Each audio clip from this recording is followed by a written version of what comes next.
वाहिगुरु जी का खालसा वाहिगुरु जी की फतेह। उम्मीद है आप सब चढ़दी कला विच होवोगे। इसी आस अते अरदास दे नाल मैं भुपिंदर सिंह भाई खेल आप सब दे रूबरू हाँ एक नवे प्रोग्राम दे नाल। किताब क्यों पढ़नी है, अज दे इस प्रोग्राम दे विच जो पहली किताब असी शामिल कर रहे हाँ वो है खाड़कू संघर्ष के एक जाने पछाणे नाम भाई दलजीत सिंह की किताब खाड़कू संघर्ष की साखी अणजाणे अणगोले सिदकी अते योद्धे। भाई दलजीत सिंह बिट्टू वालों लिखी गई यह किताब विवेकगढ़ प्रकाशन रोपड़ वालों छापी गई है। इसका पहला एडिशन जून 2022 में आया। छप्पड़ तो पहला ही इसकी इन्नी डिमांड हुई कि उसे महीने का दूजा एडिशन भी छाप दिता गया अते होर भी लगातार छप रही है।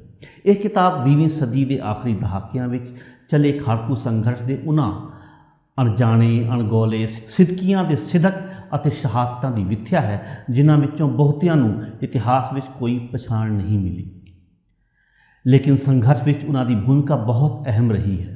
यह वेरवा भाई दलजीत सिंह जो आप इस संघर्ष का हिस्सा रहे हैं दे ज़ाती तजर्बे जां उन्हां दे साथियों वालों मिली जानकारी पर आधारित है। हालांकि यह साखी संघर्ष के वड्डे वर्तारे का सिर्फ एक हिस्सा मात्र है, अंतम लेखा नहीं बल्कि एक शुरुआत है। भाई दलजीत सिंह विश्व साहित्य चंगे पाठक हैं अते दुनिया दीयां रचनावां उन्हां पढ़ियां हैं। पंजाब खेतीबाड़ी यूनिवर्सिटी लुधियाना तो वैटरनरी साइंस की डिग्री के समय ही आप नूं रूपोश होना पिया सी। 1984 तो ही खाड़कू संघर्ष में सरगर्म रहे। उन्होंने UAPA टाडा वर्गे काले कानूनों तहत 33 केस चले, तकरीबन 24 साल जेलों में भी रहे। हुण भी गुरु पंथ खालसा की सेवा में निरंतर सरगर्म हैं। वो सुभाव जो निमर घट बोलण वाले एकाग्रचित ठंडे अते कोमल हैं। इस पुस्तक तो पहला भविख फिर भी साडा है अते अगे तुरन तो पहला 2 नामवर किताबचे भी इन्होंने लिखे हैं। तकरीबन 300 पेजां की इस किताब विच मुख तौर पर 6 चैप्टर हैं। अणजाण सिदकी अते योद्धे, अणगौले सिदकी अते योद्धे, 18 वाले परिवार, टुटदे तारियां दी चमक, जंग की लपेट विच आम लोग अते जंग अते बंदियां दे किरदार। चैप्टर्स तो ही पता चलता है कि इस किताब विच संघर्ष के उन्हां मुद्दों को छुआ गया है जिन्हां बारे अव्वल तां सरकारी धिर के नैरेटिव मोहरे इन्हां गल्लां बारे कोई सोचता ही नहीं। जे सोचे भी तो उसके सामने वही वेरवा होंदा है जो विरोधी धिर ने परोसिया होंदा है, जो हमेशा ही असल अनुभव वाले बिरतांत को खारिज करके दिता गया होंदा है, जिस करके सही सिट्टे सामने नहीं आउंदे, सच सामने नहीं आउंदा, पंबल पूसा बन जाता है, अपने भी गैर बन जाते हैं। इसे करके सिख कहते कहाउंदे सिख लेखक भी विरोधी धिर वालों निर्धारित चौकटे अते संदां दे जाल विच फस के दिखदियां घटनावां अते वर्तारियां मुताबिक ही सिट्टे कटदे रह गए। समय के हानि होने के बावजूद भी वह इन्हां घटनावां वर्तारियां अते शख्सियतां दे थल्ले जो कुछ अणदिसदा अणगौलिया वापर रहा सी उसनूं नहीं देख सके। दुश्मन का बिरतांत जां फिर खौफ उन्हां दी जहनीयत ते इस कदर हावी रहा कि वह मुढ़ली आज़ादी यकीन अते परंपरा के पहलुओं तो भी इतिहास को नहीं विचार सके। उन्हें 1849 तो पहला भी खालसा राज हालातों के सन्मुख खलो के जां खालसाई सिद्धांतां अते अमलों के नेड़े ढुक के जां फिर गुरु की नेड़ता में जाके भी उत्तर लभण की कोशिश ही नहीं की। इसे करके यह किताब मायने रखती है। यह खालसाई रंग विच शहीद हुए खाड़कुआं की जिंदगी के उन्हां पहलुओं को उजागर करती है जिस बारे पंथ का बहुत हिस्सा अज भी अणजाण है। यह किताब उन्हां शहीदों के जज्बे अते समर्पण को प्रगट करती है। जाने अणजाने होईयां गलतियां अते हालातां नूं तस्लीम करती है। जे तुहानूं साडा काम चंगा लगता है तो कृपा करके वीडियो को लाइक अते शेयर भी करो, सबसक्राइब भी जरूर करना जी तां जो असी इसी तरह दियां होर जानकारी भरपूर वीडियोज़ बना सकीए। असी गल कर रहे हाँ भाई दलजीत सिंह की किताब खाड़कू संघर्ष की साखी अणजाणे अणगोले सिदकी अते योद्धे दे बारे।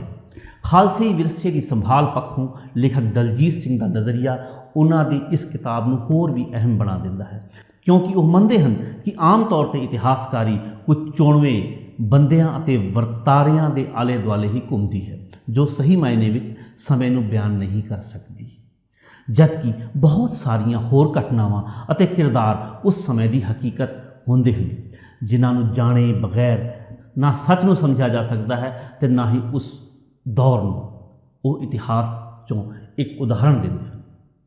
ਜਦੋਂ ਅਬਦਾਲੀ ਸਿੰਘਾਂ ਦਾ ਪਿੱਛਾ ਕਰਦਾ ਹੋਇਆ ਲੱਖੀ ਜੰਗਲ ਆ ਵੜਿਆ ਤਾਂ ਇੱਕ ਸਿੰਘ ਨੇ ਤੇਜ਼ ਰਫ਼ਤਾਰ ਘੋੜੇ ਉੱਤੇ ਚੜ੍ਹ ਕੇ ਉਸ ਉੱਪਰ ਨੇਜ਼ੇ ਨਾਲ ਬਹੁਤ ਜ਼ੋਰਦਾਰ ਹਮਲਾ ਕੀਤਾ, ਪਰ ਅਬਦਾਲੀ ਵਾਲ-ਵਾਲ ਬਚ ਗਿਆ।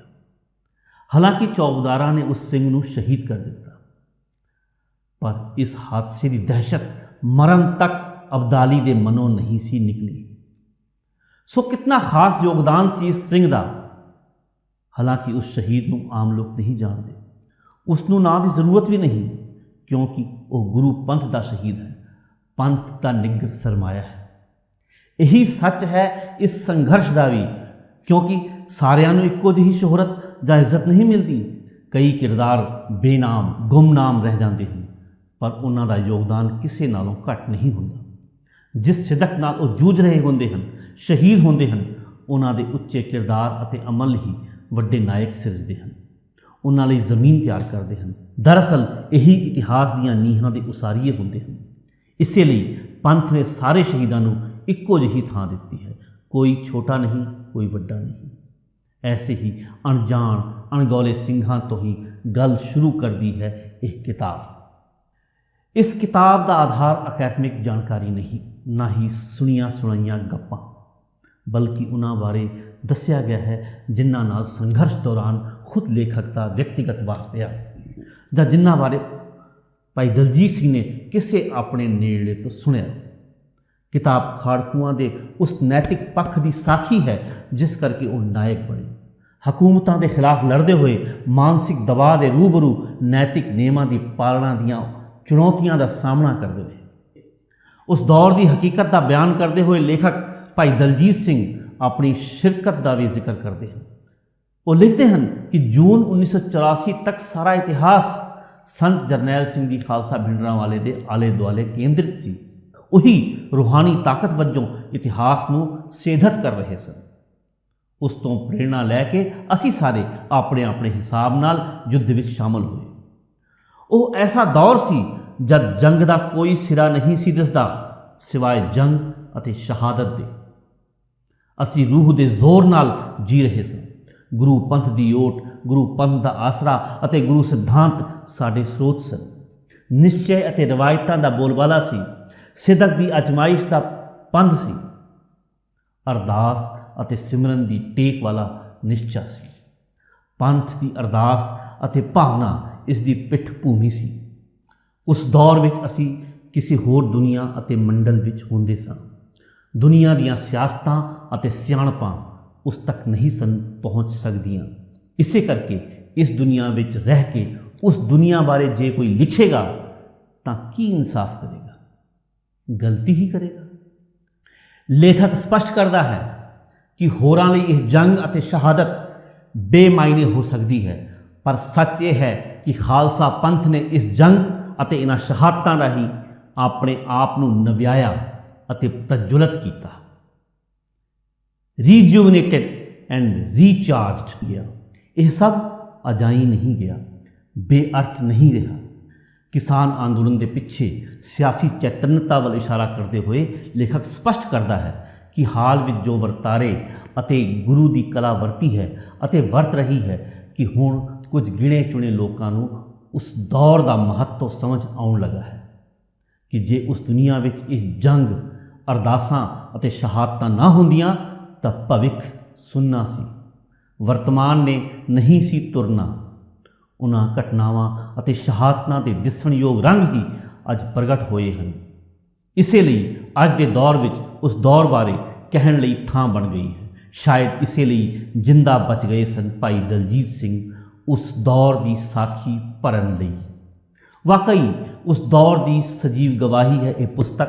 ਉਸ ਦੌਰ ਦੇ ਸੱਚ, ਸ਼ਹਾਦਤਾਂ ਦੇ ਰੰਗ ਬਾਰੇ, ਸਿੰਘਾਂ ਦੇ ਅਮਲਾਂ ਅਤੇ ਇਖਲਾਕ ਬਾਰੇ, ਤਿਆਗ, ਸਬਰ, ਸਿਦਕ ਅਤੇ ਸੱਚੀ ਮੁਹੱਬਤ ਬਾਰੇ ਜੰਗ ਦੀ ਸ਼ਿੱਦਤ ਬਾਰੇ ਅਤੇ ਅਣਜਾਣੇ ਅਣਗੌਲੇ ਸ਼ਹੀਦਾਂ ਦੀ ਸਾਖਿਆਤ ਸਾਖੀ ਭਰਦੀ ਹੈ। ਇਹ ਪੁਸਤਕ ਬਹੁਤ ਜ਼ਰੂਰੀ ਹੈ। ਹਰ ਇੱਕ ਚੇਤਨ ਮਨੁੱਖ ਇਸ ਨੂੰ ਪੜ੍ਹੇ, ਆਪਣੇ ਵਰਤਮਾਨ ਨੂੰ ਸਮਝੇ, ਉਹ ਵੀ ਬੜੀ ਹੀ ਸੌਖੀ ਅਤੇ ਰੋਚਕ ਸ਼ੈਲੀ ਵਿੱਚ। ਇਸੇ ਨਾਲ ਦਿਓ ਇਜਾਜ਼ਤ। ਯਾਦ ਰੱਖੋ, ਜੋ ਕਿਤਾਬਾਂ ਨਹੀਂ ਪੜ੍ਹਦੇ ਉਹ ਲੀਡਰ ਵੀ ਨਹੀਂ ਬਣਦੇ। ਗੁਰੂ ਸ਼ਬਦ ਨਾਲ ਕੀ ਜੁੜਾਂਗੇ ਜੇ ਪੜ੍ਹ ਲਿਖ ਕੇ ਵੀ ਅਗਿਆਨੀ ਹੀ ਰਹਾਂਗੇ। ਇਸ ਲਈ ਹਰ ਰੋਜ਼ ਪੜ੍ਹਨ ਦੀ ਆਦਤ ਪਾਓ। ਮਿਲਦੇ ਹਾਂ ਅਗਲੀ ਵੀਡੀਓ ਵਿੱਚ। ਪਾਓ ਗੁਰੂ ਵੱਲੋਂ ਬਖਸ਼ੀ ਹੋਈ ਫਤਿਹ ਦੀ ਸਾਂਝ। ਵਾਹਿਗੁਰੂ ਜੀ ਕਾ ਖਾਲਸਾ, ਵਾਹਿਗੁਰੂ ਜੀ ਕੀ ਫਤਿਹ।